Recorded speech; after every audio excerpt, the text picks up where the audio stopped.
come from, and what are you trying to spearhead using that name? You know, Wakujaa, actually, it's not a new name to me. It's been there for a while.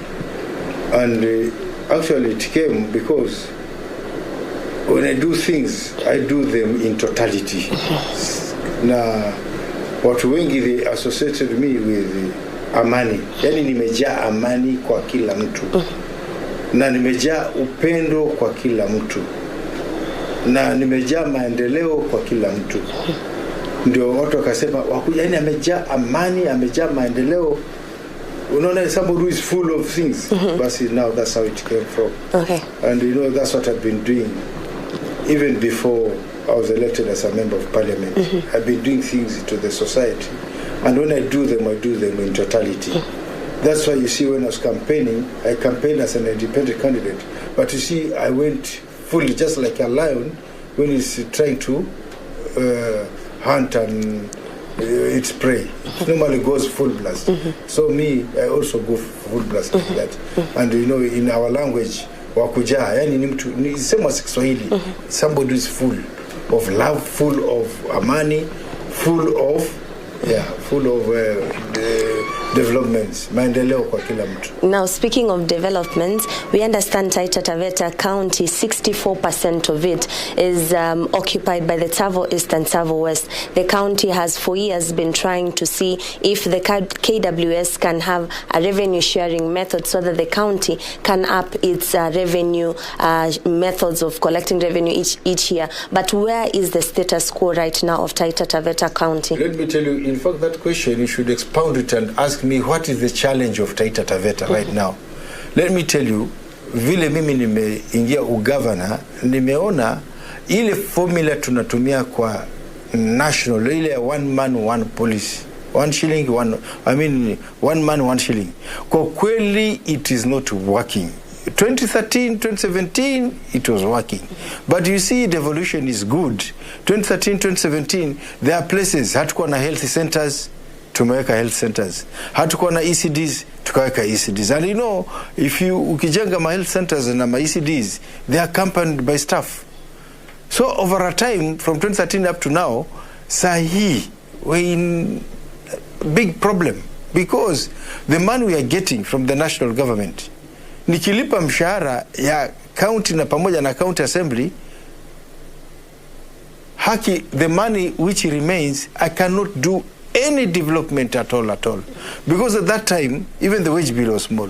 But now because of those infrastructures which we have done, which is good for the people, now the staff has increased. So that money which we used to get, and because it actually increases paltry with a very little amount.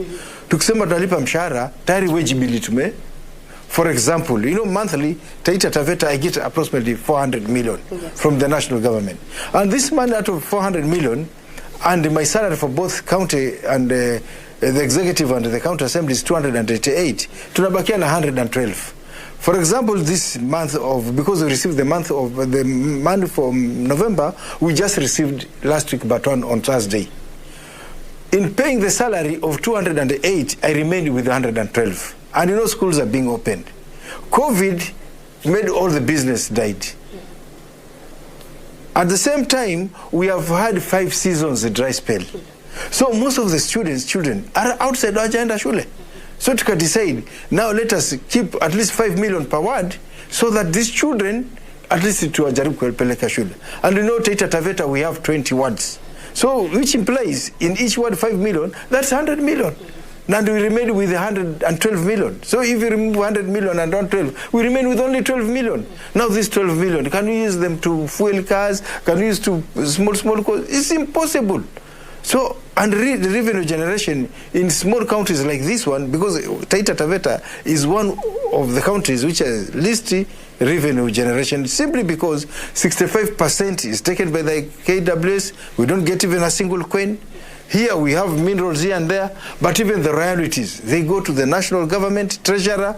They are very good in receiving the money, but very poor in giving back the royalties. So you know the law stipulates 70% national government, 20% county government, 10% community. But we don't get that money.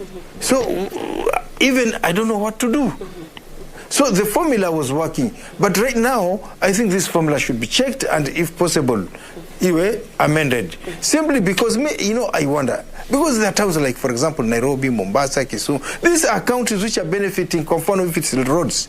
They benefit from Kenya, they benefit from Kura, they benefit from Kera, and yet before devolution, these counties already, they had those roads.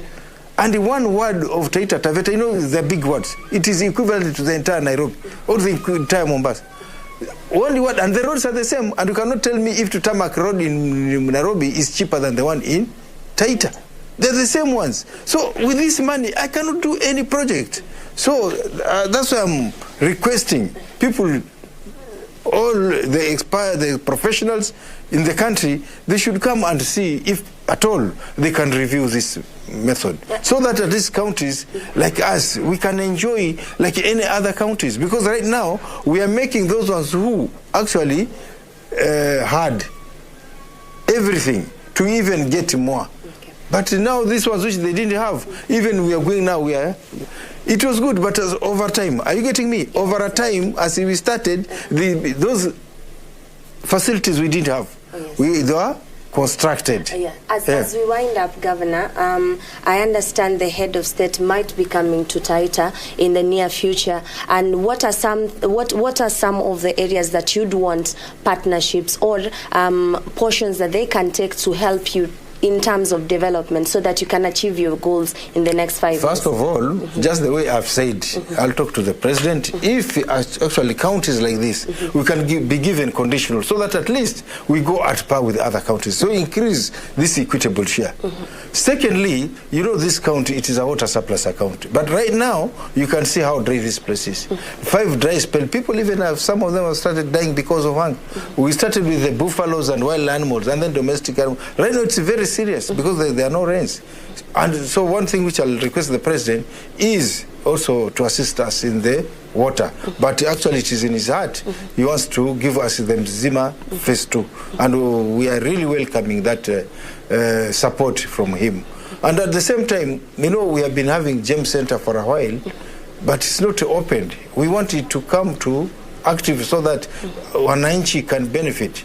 Those are some of the things. When he comes, we shall pass it over to him so that maybe he can assist. But at the moment, I'm working with the government because working with the government just for the good of the people. Yeah, because I am asking you this because we are seeing that people were thinking that you'd join with the Azimio fraternity, holding rallies just to counter-check the government in its progress as it does. But we have seen that you have expressly said it that you will not be doing the rallies but work with the national government for development. I'm independent.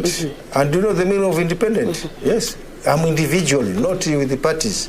So I'm at par with the Azimio leaders, I'm at par with Jubilee leaders, I am at par with the Oda leaders.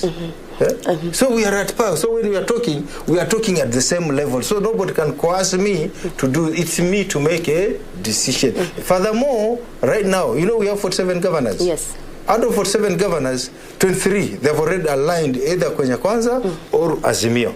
I am the only one who has not aligned to none. And I'm the 47th governor, which means that if Council of Governors are making any election, my vote is the determinant vote. Don't you see it's important for this? Very important. Yeah, it's very important. So at the moment, but we want to see our people benefit. We have lost for many years. This country, God has endowed it. In fact, if you look at the countries with the resources, Taita is counted among the top 10 in terms of resources. But if you go to index, it is among the least in the country. Why? It's because of the injustices. Like the water we have in Mzima 2, it goes straight to Mombasa. Our people here in Mwatate right now, they're grappling with the water which is infested with minerals. And it requires $1 billion or so to bring the water where it is, to where the people are. But it has never been done like that way. You can see the hills up there. Very good sites, but there's no really investment by the national government. So we want to talk to the national government to change their matrix. What they've been behaving backwards, from now onwards, we work together and assist the people. And of course, I've seen the government is doing, actually they're doing a lot. And I'm seeing some unique things. And I'm foreseeing this country will go very far. The way I'm foreseeing. Yeah. Thank you so much for your time, Governor Mwadime.